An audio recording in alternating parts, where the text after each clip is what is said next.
बहुत से स्टूडेंट्स की तरफ से ये रिक्वेस्ट आई है कि उनको एमसीक्यूज़ के आंसर्स तो मिल जाते हैं, लेकिन उनको काफ़ी कन्फ्यूजन होती है उन आंसर्स को अंडरस्टैंड करने में, तो उन आंसर्स को एक्सप्लेन भी किया जाए। तो ये सीरीज़ आपके लिए है, जिसके अंदर आपको ना सिर्फ सॉल्व एमसीक्यूज़ करवाए जा रहे हैं, बल्कि आपको ईजी एक्सप्लेनेशन भी दी जा रही है ताकि उन आंसर्स को ईजीली आप अंडरस्टैंड कर सकें। और आज के इस लेसन के अंदर आपको MGT 602 एंटरप्रेन्योरशिप के मिड टर्म की प्रिपरेशन के लिए सॉल्व एमसीक्यूज़ करवाए जा रहे हैं इजी एक्सप्लेनेशन के साथ। तो शुरू करते हैं आज के इस लेसन को। अब ये जो लेसन्स हैं ये न्यू सिलेबस के मुताबिक हैं। तो जो थीम 1 है, theory introduction in history of entrepreneurship, इनमें से जो इंपॉर्टेंट है सबसे पहले उसको हम देखते हैं। पहला ये कि entrepreneurship is best defined as, entrepreneurship को बेहतर अगर हम डिफ़ाइन करें, बेहतर इसकी डेफिनेशन दें तो वो क्या हो सकती है। इनमें से वो है creating and running a business, एक बिज़नेस को बनाया जाए और फिर उसको रन किया जाए, पहले बनाएं और फिर उसको चलाएं, ये है। So entrepreneurship involves identifying opportunities and starting new venture. Entrepreneurship में क्या है कि आइडेंटिफाई करना, अपॉर्चुनिटीज़ तलाश करना, पहचानना कि अपॉर्चुनिटीज़ क्या क्या हैं, और स्टार्ट करना, शुरू करना, नया जो है वेंचर, नया बिज़नेस जो है उसको शुरू करना। Entrepreneur is a person who, अब एंटरप्रेन्योर एक शख्स होता है, वो कौन सा शख्स होता है, वो इनमें से क्या करता है। Who take risk to start business, जो रिस्क लेता है ताकि बिजनेस को स्टार्ट कर सके, वो होता है entrepreneur. So entrepreneurs take financial and business risk to create value. Entrepreneur financial और बिजनेस रिस्क लेता है ताकि वैल्यू क्रिएट कर सके। अब ये कि जो main purpose of entrepreneurship is, जो मेन पर्पस है एंटरप्रेन्योरशिप का वो इनमें से क्या है, वो है प्रॉफिट एंड इनोवेशन। एक तरफ तो मुनाफा हासिल करना है, दूसरी तरफ कुछ इनोवेट करना, कुछ ईजाद करना, ये जो मेन पर्पस होता है एंटरप्रेन्योरशिप का। So entrepreneurship focuses on profit, innovation and opportunity creation.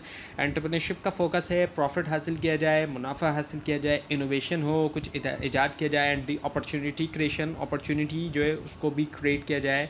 Now entrepreneurship is associated with, entrepreneurship जो है वो जुड़ी हुई है किसके साथ, इनोवेशन के साथ, कुछ नया ईजाद करें इसके साथ। एंटरप्रेन्योरशिप की जब बात की जाती है तो इनोवेशन की बात की जाती है, एक तरफ बिजनेस स्टार्ट की तो बात की जाती है, लेकिन हम देखते हैं इनोवेशन की भी कुछ ईजाद किया जाए। So entrepreneurs introduce new ideas and innovation. Entrepreneurs जो है वो लेकर आते हैं नए आइडियाज़ भी, और जो नए इनोवेशंस होते हैं उनको लेकर आते हैं। सो एंटरप्रेन्योरशिप इन्वॉल्व्स, एंटरप्रेन्योरशिप में क्या क्या शामिल है, अपॉर्चुनिटी रिकग्निशन, जो अपॉर्चुनिटी है उसको रिकग्नाइज किया जाए, उसको पहचाना जाए। So entrepreneurs identify and exploit opportunity, वो आइडेंटिफाई करते हैं अपॉर्चुनिटी को, कि देखते हैं कि कहाँ पर अपॉर्चुनिटी है और फिर उसको एक्सप्लॉयट भी करते हैं वो। नाउ थीम 2 जो कि है बाइंग एन एग्जिस्टिंग बिजनेस, अब एक चलता हुआ कारोबार जो है उसको ख़रीदना, उसके हवाले से अगर एंटरप्रेन्योर्स को हम देखें तो इसमें पहला ये कि buying an existing business is also called, एक चलता हुआ बिजनेस जो है वो कहलाया जाता है। इनमें से क्या कहलाया जाता है, एक्विजिशन कहलाया जाता है, क्योंकि एक्वायर कर लेना, उस चलते हुए बिजनेस को ख़रीद लेना। So acquisition means purchasing an already operating business, एक ऐसा बिजनेस ख़रीद लेना जो ऑलरेडी चल रहा है, उसको हम एक्विजिशन कहते हैं। Now advantage of buying an existing business is, ख़रीदने का एडवांटेज का एक चलते हुए बिजनेस को, वो होता है स्टैब्लिश्ड मार्केट, मार्केट पहले से ही मौजूद होती है। So existing businesses already have customers and system, जो चलते हुए बिजनेस होते हैं उनके पास पहले से ही कस्टमर्स और सिस्टम्स मौजूद होते हैं। Main advantage of buying a business, जो मेन एडवांटेज है ख़रीदने का बिजनेस, वो क्या होता है कि is hidden problem, sorry disadvantage, जो नुकसान है वो ये कि हिडन प्रॉब्लम है। अब कोई चलता हुआ कारोबार क्यों बेच रहा है, यकीनी तौर पे कोई ना कोई तो हिडन प्रॉब्लम होगी। या तो एक चीज़ ये भी हो सकती है कि वो कोई नया कारोबार करना चाहे, ये वजह तो हो सकती है, ये तो वैलिड हो सकती है, लेकिन कई सारे लोग चलता हुआ कारोबार इसीलिए बेच रहे होते हैं कि उनको कई सारी प्रॉब्लम्स का, स्ट्रगल्स का सामना करना पड़ रहा होता है। सो एग्जिस्टिंग बिजनेसेस में हैव हिडन डेट और इश्यूज़, कुछ कई सारे हिडन डेट्स भी हो सकते हैं, कुछ कर्ज़े भी हो सकते हैं शामिल, और इश्यूज़ भी होते हैं कई सारे। आपने भी देखा होगा कई सारे बिजनेसेस को कि वो कोई एक शख्स पहले चला रहा था, फिर बाद में दूसरे शख्स ने चलाना शुरू कर दिया। एक दुकान थी वो बिक गई, चलती हुई दुकान बिक गई, तो ऐसा भी होता है कई बार। तो वो इसलिए होता है कि कुछ इश्यूज़ होते हैं, वो चलाने वाला ही जानता है। नाउ ड्यू डिलीजेंस मीन्स, अब ड्यू डिलीजेंस का इनमें से क्या मतलब है, वो है careful investigation before purchase, careful तौर पर इन्वेस्टिगेट किया जाए ख़रीदने से पहले। So it ensures proper evaluation before buying a business, ये इस बात को यकीनी बनाता है कि एवेल्यूशन किया जाए, प्रॉपर एग्जामिन किया जाए इससे पहले कि बिज़नेस को, कारोबार को ख़रीदा जाए। So acquisition helps entrepreneur to, and acquisition से मदद मिलती है एंटरप्रेन्योर्स को किसके अंदर, एंटर मार्केट क्विकली, वो जल्दी से मार्केट में दाखिल हो जाते हैं। So buying a business allow us quick market entry, अब ये बहुत बड़ा फ़ायदा होता है कि मार्केट में जल्दी एंटर होना चाहते हैं, तो चलता हुआ कारोबार जो है यानी जो पुराना कारोबार है उसको ख़रीदने ये कि अगर नए सिरे से बनाएंगे तो उसमें भी टाइम लगता है। नाउ थीम फॉर वो है फैमिली बिजनेस। अब फैमिली बिजनेस इनमें से क्या है, control by family members.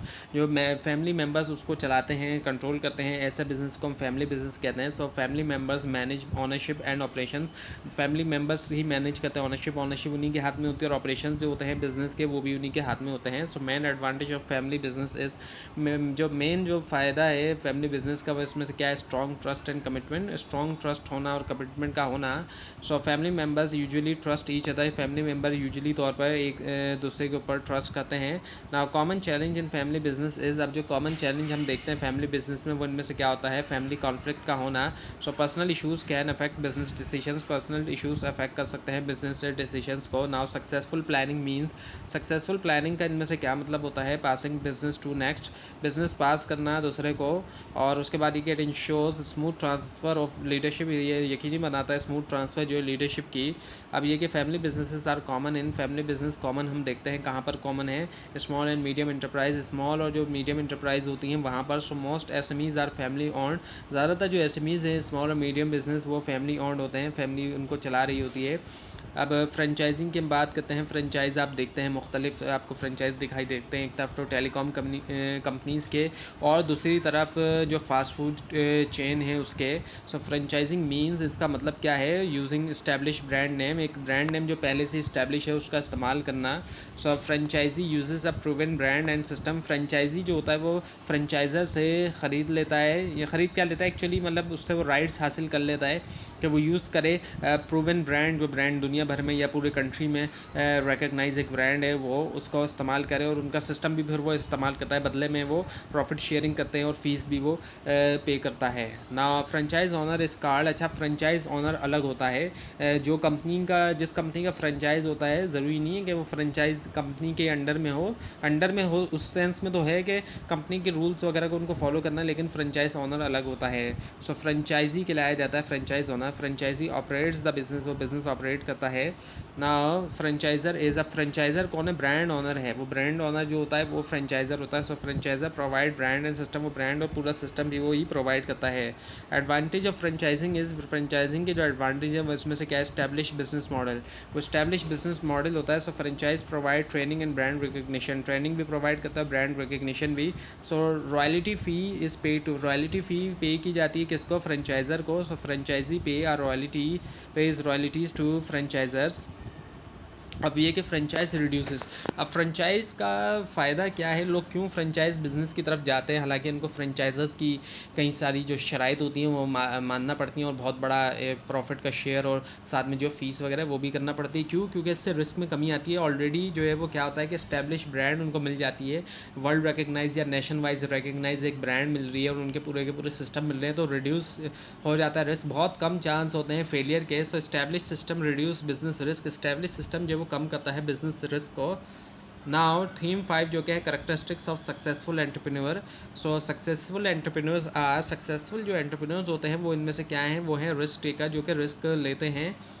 So they take calculated risk, वो कैलकुलेटेड रिस्क लेते हैं, यानी कि अब रिस्क तो उन्होंने लेना ही है, लेकिन उनका रिस्क लेने का ये मतलब नहीं होता कि जहाँ जो दिल चाहे वो उठा के रिस्क ले ले, नहीं, बल्कि वो एक कैलकुलेट करते हैं कि हमने ये रिस्क लेना है, इस रिस्क को लेने का इतना फ़ायदा है और हमने इस तरीके से जो है वो बच सकते हैं लॉस से। So entrepreneurs are known for, entrepreneur जाने जाते हैं इनमें से किसके लिए, इनोवेशन के लिए। सो दे इंट्रोड्यूस न्यू आइडियाज़, नए आइडियाज़ लेके जाते हैं। उसके बाद ये वन की ट्रेट ऑफ एंटरप्रेन्योर इज़, जो एक की ट्रेट है एंटरप्रेन्योर का वन में से क्या है, वो है क्रिएटिविटी। क्रिएटिविटी करते हैं, इनके कुछ नया लेकर आते हैं। सो creativity helps in business development, creativity से बिजनेस डेवलपमेंट में मदद भी मिलती है। अब ये कि self confidence means, self confidence का इनमें से क्या मतलब है, बिलीव्स इन ऑन एबिलिटीज़, अपनी काबिलियत के ऊपर भरोसा रखना। So entrepreneur believe in their skills, entrepreneurs को अपने स्किल्स के ऊपर, अपने हुनर के ऊपर, अपनी काबिलियत के ऊपर भरोसा होता है। नाउ एंटरप्रेन्योर्स इनमें से क्या है, the answer is opportunity Sikar, ये अपॉर्चुनिटी सीकर होते हैं, अपॉर्चुनिटी की तलाश में होते हैं। सो दे आइडेंटिफाई बिजनेस अपॉर्चुनिटीज़, ये आइडेंटिफाई करते हैं, पहचानते हैं बिजनेस अपॉर्चुनिटीज़ कहाँ पर हैं। सो leadership skill is important for, leadership skill ज़रूरी होता है इनमें से किसके लिए, एंटरप्रेन्योर्स के लिए। सो एंटरप्रेन्योर्स गाइड टीम्स, ये टीम्स को गाइड भी करते हैं। सो उसके बाद एक परसिस्टेंस मीन्स, अब परसिस्टेंस का मतलब क्या होता है, कंटिन्यूस एफर्ट्स, ऐसी एफर्ट्स जो कि लगातार होती हैं, यानी कि एक बार कोई किए और रुक गए। So entrepreneurs keep trying despite failures, entrepreneurs जब वो एक तरह से कोशिश करते रहते हैं, लगे रहते हैं, फेलियर्स होने के बावजूद भी वो लगे रहते हैं। नाउ थीम नंबर 6 जो कि है एंटरप्रेन्योरियल प्रोसेस। सो एंटरप्रेन्योरियल प्रोसेस स्टार्ट होता है किसके साथ, आइडिया जनरेशन के साथ स्टार्ट होता है, कि जब एक आइडिया आता है। So every business starts with an idea, her business की शुरुआत आइडिया ही से होती है। देखा जाए एक आइडिया आता है कि हमें इस तरह का कारोबार करना चाहिए, या ये करें या वो करें, इस तरीके से। Next step after idea is, अच्छा जब आइडिया आ गया अब क्या करें, अपॉर्चुनिटी इवेल्यूशन, उसको इवेल्यूएट किया जाएगा, उसको एग्जामिन किया जाएगा। Ideas must be evaluated for feasibility, यानी कि कितना फिजिबल है, क्या ये प्रैक्टिकली पॉसिबल भी है या कोई इम्पॉसिबल सी चीज़ें, ये तमाम चीज़ें देखी जाती हैं। सो बिजनेस प्लान इंक्लूड्स, अच्छा बिजनेस प्लान भी बनता है, इसमें शामिल क्या है, गोल्स और स्ट्रैटेजीज आ जाती हैं। सो business plan outlines entire strategy, business plan outline देता है पूरी की पूरी जो स्ट्रैटेजी होती है उसकी। So feasibility study checks, feasibility study जो है चेक करती क्या है, वाइबिलिटी ऑफ बिजनेस आइडिया, कि बिजनेस आइडिया कितना वाइबल होता है। So it checks if business is practical, कि बिजनेस क्या प्रैक्टिकली पॉसिबल भी है या फिर कोई इम्पॉसिबल किस्म का बिजनेस है, ऐसा बिजनेस आइडिया लेके आ गए जो कि पता चल रहा है कि पॉसिबल ही नहीं है, लगता तो बहुत अच्छा है लेकिन वो असल में पॉसिबल ही नहीं है। नाउ रिसोर्स मोबिलाइजेशन मीन्स, अब रिसोर्स को की मोबिलाइजेशन का मतलब क्या होता है, अरेंजिंग रिक्वायर्ड रिसोर्स, जो रिक्वायर्ड रिसोर्स हैं उनको अरेंज किया जाए। So it involves collecting funds and material, इसमें क्या होता है कि फिर कलेक्ट किया जाता है फंड्स को भी और जो मटेरियल होता है उसको भी। अब ये कि इम्प्लीमेंटेशन मीन्स, इम्प्लीमेंटेशन का इनमें से क्या मतलब है, स्टार्टिंग बिजनेस ऑपरेशंस, जो बिजनेस ऑपरेशन है उनको शुरू करना। So execution of business plan, अब जो बिजनेस प्लान बना हुआ है उसको एग्जीक्यूट किया जाए, उसको प्रैक्टिकली तौर पे किया जाए। Now final step in entrepreneurial process is, अब जो आखिरी स्टेप होता है एंटरप्रेन्योरियल प्रोसेस में, इनमें से क्या है, वो है launch and growth. So business is launch and expanded, launch किया जाता है बिजनेस को और वो एक्सपेंड होता है, आगे फैल जाता है। अब ये कि इनोवेशन मीन्स, अब इनोवेशन का मतलब है क्या, सो क्रिएटिंग न्यू आइडियाज़, इनके नए आइडियाज़ जो है उनको क्रिएट किया जाए, बनाया जाए। So and innovation refers to generate and implementing new ideas, product and processes that add value in businesses. So innovation से मुराद ये कि एक तो जनरेट किया जाए, बनाया जाए, लेकर आए नए आइडियाज़, फिर उनको इम्प्लीमेंट करेंगे, इम्प्लीमेंट करना। और इसी तरह से प्रोडक्ट का भी है, उसको फिर प्रोडक्ट भी नई लेकर आए, नई नई प्रोडक्ट लेकर आए, या फिर नए प्रोसेस भी, यानी कि सिर्फ आइडियाज़ ही नए से नए नहीं हो बल्कि प्रोडक्ट भी नई से नहीं हो, या फिर प्रोसेसेस भी। ये है इनोवेशन का, जब भी इनोवेशन हो कोई चीज़ नई हो, चाहे वो आइडियाज़ है, प्रोडक्ट है या प्रोसेसेस है, और फिर वो तमाम चीज़ें ऐड करती हैं वैल्यू बिजनेस के अंदर। So now opportunity recognition means, opportunity recognition का मतलब क्या है, वो है आइडेंटिफाइंग बिजनेस आइडियाज़, यानी कि पहचानना कि जो बिजनेस आइडियाज़ हैं वो कहाँ उनको। So it is the ability to identify profitable business opportunities in the market. अब इससे मुराद वो एबिलिटी है, वो काबिलियत है कि आइडेंटिफाई करें, पहचाने प्रॉफिटेबल बिजनेस अपॉर्चुनिटी, यानी कि वो बिजनेस अपॉर्चुनिटी जिनमें प्रॉफिट है उनको पहचाना जाए, वो भी मार्केट के अंदर, कि मार्केट में आखिर कौन सी जो है वो प्रॉफिटेबल बिजनेस अपॉर्चुनिटीज़ हैं। Now risk in entrepreneurship means, अब रिस्क जो होता है एंटरप्रेन्योरशिप में उसका मतलब क्या होता है, इसका मतलब होता है अनसर्टेनिटी, यानी कि जो गैर यकीनी सूरत हाल होती है। So risk refer to uncertainty about future outcome in business decisions, इससे मुराद अनसर्टेनिटी है, यानी कि जो गैर यकीनी सूरत हाल है फ्यूचर आउटकम के बारे में, कि फ्यूचर में जो कुछ होगा बिजनेस डिसीजंस के अंदर, उसके बारे में। नाउ स्टार्टअप मीन्स, अब स्टार्टअप का लफ्ज़ आप अक्सर सुनते हैं, तो स्टार्टअप का मतलब क्या है, वो है न्यू बिज़नेस, नए नए बिज़नेस की जब हम बात करते हैं तो वो स्टार्टअप होता है। So startup is a newly establish business and its initial stage of production. Startup जो है वो एक नया इस्टेब्लिश बिज़नेस है, जो नया नया जिसको बनाया गया है, और वो इनिशियल स्टेज के अंदर होता है अपने ऑपरेशन के अंदर, यानी कि अभी शुरुआत उसकी नई नई हुई है, उसको हम कहते हैं। अब ये कि बिज़नेस ग्रोथ डिपेंड्स ऑन, अब बिज़नेस की जो ग्रोथ होती है वो डिपेंड करती है इनमें से किसके ऊपर, प्लानिंग एंड स्ट्रेटजी, प्लानिंग करना और strategy banana. So business growth depends on proper planning, strategy and execution rather than luck. अब ग्रोथ बिज़नेस की लक से ज़्यादा डिपेंड करती है प्रॉपर प्लानिंग के ऊपर, एक प्रॉपर प्लान बनाया जाए, फिर स्ट्रैटेजी बनाई जाए और उनको फिर एग्जीक्यूट भी किया जाए, उसका अमली मुजाहरा भी किया जाए। ये तमाम चीज़ें होना इनके ऊपर डिपेंड करती है बिज़नेस ग्रोथ, लक के ऊपर नहीं करती। लक हो सकता है शायद कुछ लोगों का चल भी जाए, लेकिन जो अक्सर बिज़नेस अगर कामयाब होता है या ग्रोथ होती है तो वो इन तमाम चीज़ों के ऊपर होती है। अब बहुत से लोगों का बिज़नेस नहीं चल पाता, तो उसके पीछे ये भी रीज़न होती है कि उन्होंने प्रॉपर प्लानिंग नहीं की होती, स्ट्रैटेजी नहीं बनाई होती और एग्जीक्यूशन नहीं की होती। अब वो ये समझते हैं कि एक मतलब बिज़नेस बस स्टार्ट कर ले और वो वो चल जाएगा किसी भी तरीके से, तो ऐसा नहीं होता है कि वो किसी भी तरीके से चल जाए, बल्कि ये होता है कि प्रॉपर उसकी बाकायदा प्लान बनाया जाए, स्ट्रेटजी, और फिर उसका अमली मुजाहरा भी हो, जो भी प्लान बनाए, स्ट्रेटजी बनी है। और कुछ लोग ऐसे होते हैं, सोचते हैं कि बस हम प्रैक्टिकली उतर जाएँ और हम किसी भी तरीके से बिज़नेस चला लेंगे, ऐसा नहीं होता। प्रैक्टिकली ज़रूर उतरना है, लेकिन तब उतरें जब प्रॉपर उसकी प्लानिंग हो, स्ट्रेटजी हो, ताकि एक गाइडलाइन मिले। प्रैक्टिकली काम करने के लिए इंसान के पास पूरी की पूरी गाइडलाइन होनी चाहिए। अगर गाइडलाइन होगी तो ही इंसान प्रैक्टिकली कोई काम कर सकता है, ज़ाहिर बात है, अदरवाइज़ वो काम नहीं कर सकता।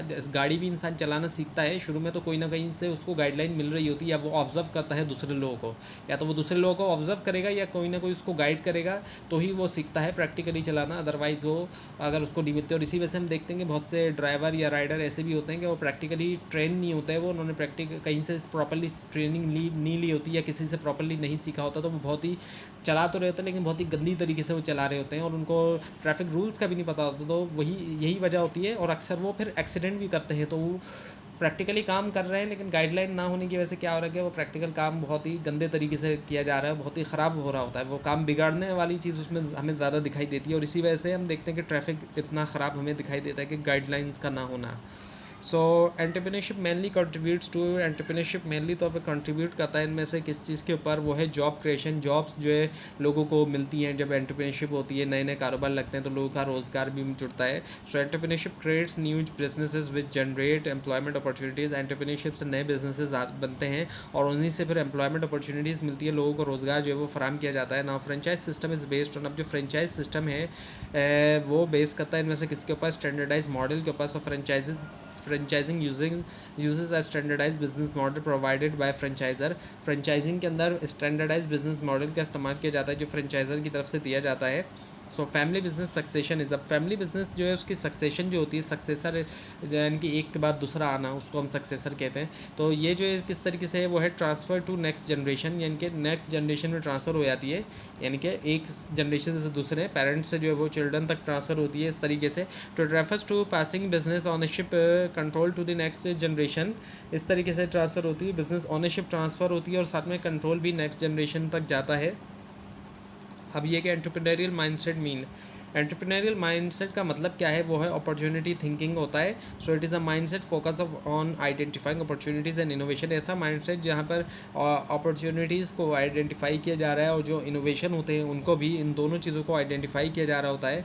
अब ये कि market research helps in, market research help करती है इनमें से किसके अंदर, अंडरस्टैंडिंग डिमांड, अब डिमांड को अंडरस्टैंड करने में। और मार्केटिंग का भी कॉन्सेप्ट यही है कि डिमांड जो है या नीड जो है उसके मुताबिक जो है वो प्रोडक्ट लाई जाए। So market research helps understand customer needs and market demand, क्योंकि मार्केटिंग में यही है कि जो शुरुआत है मार्केटिंग की, वो मार्केट रिसर्च से शुरू हो जाती है, और मार्केट रिसर्च से ही मार्केटिंग की शुरुआत हो जाती है, ताकि कस्टमर की जो डिमांड है, जो नीड है, उसको अंडरस्टैंड करें, फिर वो प्रोडक्ट लाई जाए। सिर्फ सेलिंग पे फोकस नहीं होता मार्केटिंग के अंदर। नॉर्मली लोग समझते हैं कि सेल्स और मार्केटिंग एक ही चीज़ है।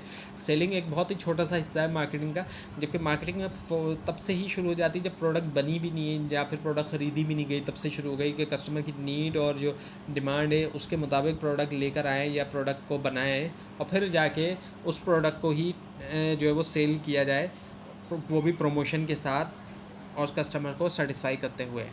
Now business idea evaluation checks, business idea evaluation क्या करता है, चेक करता है प्रॉफिट पोटेंशियल के कितनी गुंजाइश है प्रॉफिट की। So it evaluates whether business idea is profitable and feasible, ये इस बात को एवेल्यूएट करता है, एग्जामिन करता है कि क्या बिजनेस आइडिया प्रॉफिटेबल भी है और फिजिबल भी है। नाउ इनोवेशन इंक्रीजेस, इनोवेशन बढ़ाता है इनमें से क्या, बिजनेस सक्सेशन को। So innovation improves competitiveness and increase chances of success, innovation जो है वो क्या करता है, इम्प्रूव करता है, बेहतर करता है कॉम्पिटिटिवनेस और इंक्रीज़ करता है जो चांस हैं सक्सेस के, कामयाबी के ना। Entrepreneurship is important for, entrepreneurship जो है वो इंपॉर्टेंट है, अहम है इनमें से किसके लिए, the answer is economic growth, economic growth के लिए। So entrepreneurship boost economic growth by creating jobs and businesses, entrepreneurship जो है वो क्या करता है, बूस्ट करता है इकोनॉमिक ग्रोथ को भी, और किस तरीके से जॉब्स को क्रिएट करते हुए भी, और जो बिजनेसेस होते हैं उनको भी ना। Opportunity cost means, opportunity cost का मतलब क्या है, अच्छा अब ये भी एक तरह की कॉस्ट है, ये कॉस्ट इकोनॉमिक्स के अंदर बहुत ज़्यादा इस्तेमाल होती है। इस कॉस्ट के अंदर पैसा तो नहीं देना है, लेकिन ये एक ऐसी कॉस्ट है, इसमें क्या है, इसका मतलब है कि lost alternative value, alternative value loss करना। So it is the value of next best alternative that is sacrifice, जो अल्टरनेटिव अल्टरनेटिव सेक्रीफाइस किया है, नेक्स्ट बेस्ट अल्टरनेटिव जो सेक्रीफाइस किया है उसकी कॉस्ट है या उसकी वैल्यू है अपॉर्चुनिटी कॉस्ट। और इसको अगर सिंपल एग्जांपल से लें तो जैसे कि आप अभी जो है ये लेसन देख रहे हैं या फिर आप स्टडी कर रहे हैं, तो आप जो है वो फॉर्मली तौर पे कोई फ़ी पे नहीं कर रहे, इस लेसन की भी आप अलग से कोई फ़ी पे नहीं कर रहे, या फिर जो आप स्टडी कर रहे हैं उसकी भी कोई आप अलग से फ़ी नहीं कर रहे, यानी कि जो सेल्फ स्टडी आप कर रहे हैं, लेकिन आप फिर भी एक कॉस्ट दे रहे हैं। और वो कॉस्ट क्या है, वो अपॉर्चुनिटी कॉस्ट है। वो कॉस्ट इस तरीके से आप इसकी जगह कुछ खेल भी सकते थे, कोई इंटरटेनमेंट भी आप देख सकते थे। तो ये अपॉर्चुनिटी कॉस्ट है कि value of next best alternative that is sacrifice या फिर दैट इज़ फॉरगॉन। तो जो नेक्स्ट बेस्ट अल्टरनेटिव सेक्रीफाइस किया गया या छोड़ दिया गया उसकी जो वैल्यू है या जो उसकी कॉस्ट है वही अपॉर्चुनिटी कॉस्ट है। और इसमें ट्रेड ऑफ होता है, आप ट्रेड ऑफ कर रहे हैं। और ये कॉन्सेप्ट डिटेल में आते हैं इकोनॉमिक्स के अंदर। अब ये कि एंटरप्रेन्योरशिप इन्वॉल्व्स, एंटरप्रेन्योरशिप में इनमें से शामिल है क्या, अनसर्टेनिटी एंड अपॉर्चुनिटी। एक तरफ गैर यकीनी सूरत हाल भी है, दूसरी तरफ अपॉर्चुनिटी भी है। So entrepreneurship involves taking risk under uncertain condition to exploit opportunities। entrepreneurship में ये होता है कि रिस्क लिया जाता है, अनसर्टेन जो कंडीशन है, गैर यकीनी सूरत हाल है, ताकि अपॉर्चुनिटीज़ को एक्सप्लॉयट किया जा सके। तो ये था आज का लेसन। आपको इस बारे में कोई क्वेश्चन हो, खासतौर पर इसमें कोई मिस्टेक दिखाई दे ज़रूर हाईलाइट कीजिए। और इस पूरी सीरीज़ को देखने के लिए और मिड टर्म और फाइनल टर्म एग्जाम्स की प्रिपरेशन के लिए इस चैनल को सब्सक्राइब कीजिए, बेल आइकन के ऊपर क्लिक कीजिए। Thanks for watching this video and best of luck.